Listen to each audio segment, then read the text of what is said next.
నమస్తే, నేను ప్రియాంకరావు. తెలంగాణలో ఫోరెన్సిక్ ల్యాబ్ తగలబడిపోయింది.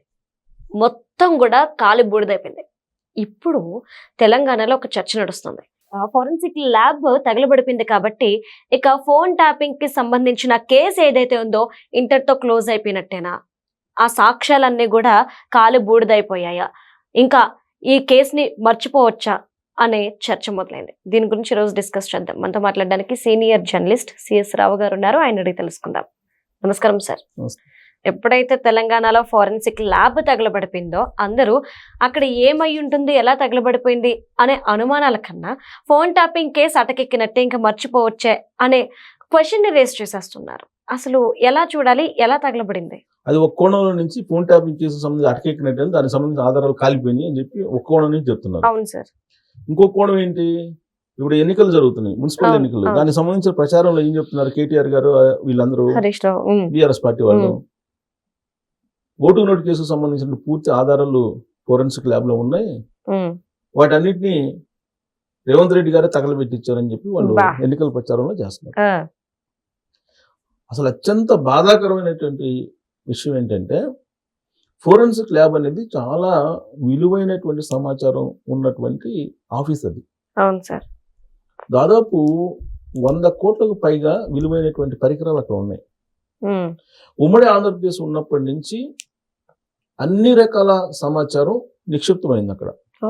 ఫింగర్ ప్రింట్స్ దగ్గర నుంచి అనేక ఆనవాళ్లు, అనేకం ఒకటి కాదు అనేక ఆనవాళ్లు నిక్షిప్తమైనాయి. కొన్ని లక్షల మందికి సంబంధించిన ఇన్ఫర్మేషన్ ఉంది. ఇది అసంఘిక శక్తులు కానీ, దొంగలు కానీ, దోపిడీదారులు కానీ, ఇవన్నీ ఉన్నాయి, ఉగ్రవాదులు కానీ, నక్సలైట్లు కానీ, వీటన్నిటికి సంబంధించిన ఇన్ఫర్మేషన్ దాంట్లో నిక్షిప్తమైంది. వీళ్ళు దాన్ని ఒకరి మీద ఒకరు వేసుకొని పొలిటికలైజ్ చేస్తున్నారు ఇద్దరు. దాని సీరియస్నెస్ ఏంటి అసలు? ఎప్పుడో ఉమ్మడి ఆంధ్రప్రదేశ్ లో ఉన్నప్పుడు ఏర్పాటు చేసినటువంటి ల్యాబ్ అది, ఫోరెన్సిక్ ల్యాబ్. దాంట్లో ఉన్నటువంటి ఆధారాలను బేస్ చేసుకొని నేరాలని ఇమీడియట్ గా వాళ్ళు పరిశోధిస్తారు. నేర పరిశోధనకి ఉపయోగపడేటువంటి సమాచారం మొత్తం ఉంటుంది.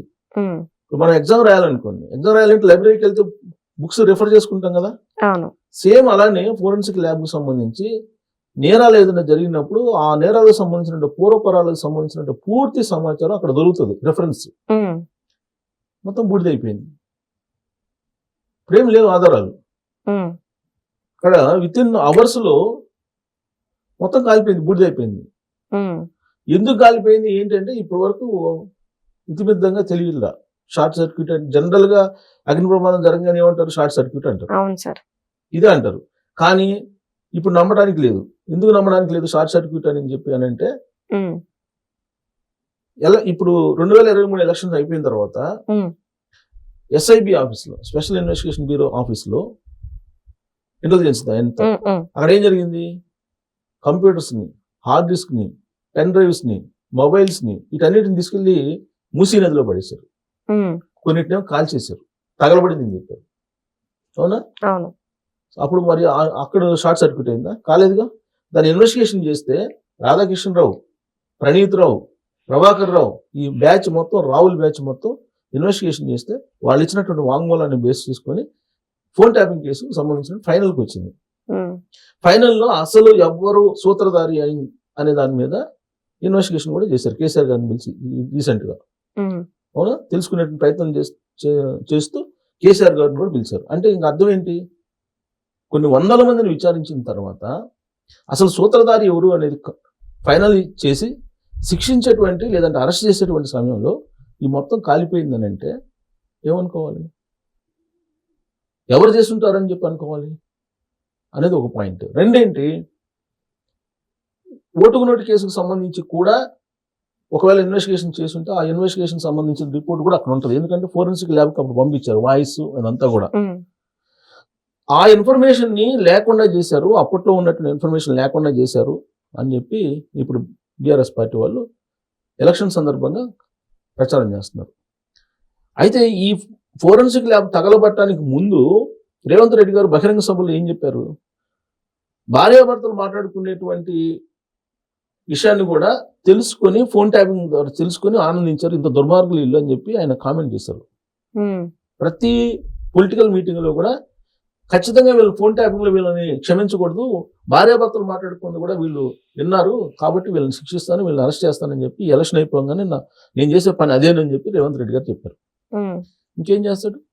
ఆధారాలు ఉండాలి కదా, ఆధారాలు లేకుండా ఏం చేస్తారు? ఆధారాలు ఉంటేనే అరెస్ట్ చేస్తారో లేదనేది సందేహం. ఆధారాలే లేకపోతే ఇంకా అరెస్ట్లే ఉంటాయి. ఒక పాయింట్. రెండేంటి, ఇప్పుడు ఉమ్మడి ఆంధ్రప్రదేశ్ లో మరో కేసు కూడా ఉంది. ఏంటది? ఇంకో కేసు. ఆంధ్రప్రదేశ్ ప్రభుత్వం ఆ రోజు కేసీఆర్ గారి ప్రభుత్వం ఫోన్ ట్యాపింగ్ చేసిన ఆంధ్రప్రదేశ్ కు సంబంధించిన ముఖ్యమంత్రి అనేటువంటి కేసు కూడా ఉంది. దానికి సంబంధించినటువంటి కూడా ఉంటాయి ఇన్ఫర్మేషన్. అలాగే మొయినాబాద్ ఫామ్ హౌస్ లో ఎమ్మెల్యేని ట్రాప్ చేసినటువంటి ఇన్ఫర్మేషన్ కూడా ఉంది. ఇంకా అడుగుదాం అనుకున్నాను సార్. అవును, ఢిల్లీలో వాళ్ళు ఇప్పుడు ఎందుకు అసలు ఈ ఫోన్ ట్యాపింగ్ కేసుకు సంబంధించిన పరిశీలిస్తున్నారు? అవును, వాళ్ళు కూడా వెయిట్ చేస్తున్నారు. అవును, మొయినాబాద్ ఫామ్ హౌస్ లో ఎమ్మెల్యేలకి ఎర్ర కేసులో ఏ విధంగా ట్యాపింగ్ చేశారు, ఏ విధంగా వాళ్ళని ట్యాప్ చేసి పట్టుకున్నారు అనేది కూడా ఉంది. దానికి సంబంధించిన ఆధారాలు, దానికి సంబంధించిన పెద్ద సిడి ఫైల్స్ ఇవన్నీ ఉన్నాయి అక్కడ. వాటిలో కొన్నిటిని సమ్అప్ చేసేసి అన్ని రాష్ట్రాలకు సంబంధించిన హైకోర్టు చీఫ్ జస్టిస్లకి, సుప్రీంకోర్టు చీఫ్ జస్టిస్కి, ఆయా రాష్ట్రాల్లో ఉండేటువంటి పార్టీల అధినేతలకి అందరికీ ఆ రోజున కేసీఆర్ గారు ముఖ్యమంత్రి హోదాలో పంపించారు. వీటన్నిటిని చూడండి, ఈ విధంగా చేశారు, అక్కడ ఉండేటువంటి బీజేపీ వాళ్ళు ఎమ్మెల్యేలు, మా ఎమ్మెల్యేలు ట్రాప్ చేశారు అని చెప్పి మొత్తం దేశం మొత్తం కూడా తెలిసేలాగా పంపించారు. అసలు దాంట్లో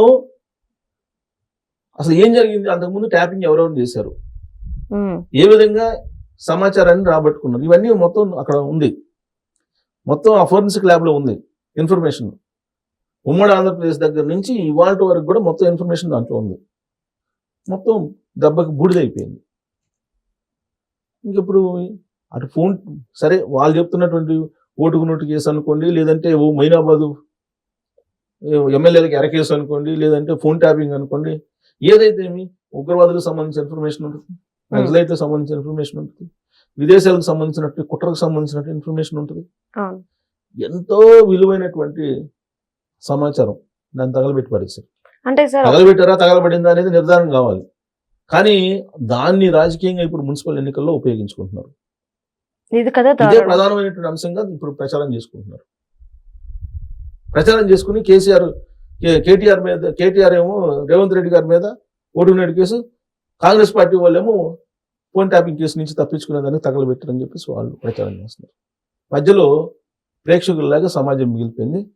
తెలంగాణ సమాజం ప్రేక్షకుల్లాగా చూడాల్సినటువంటి పరిస్థితి ఏర్పడింది వాళ్ళు. Right, right. Thank you so much sir.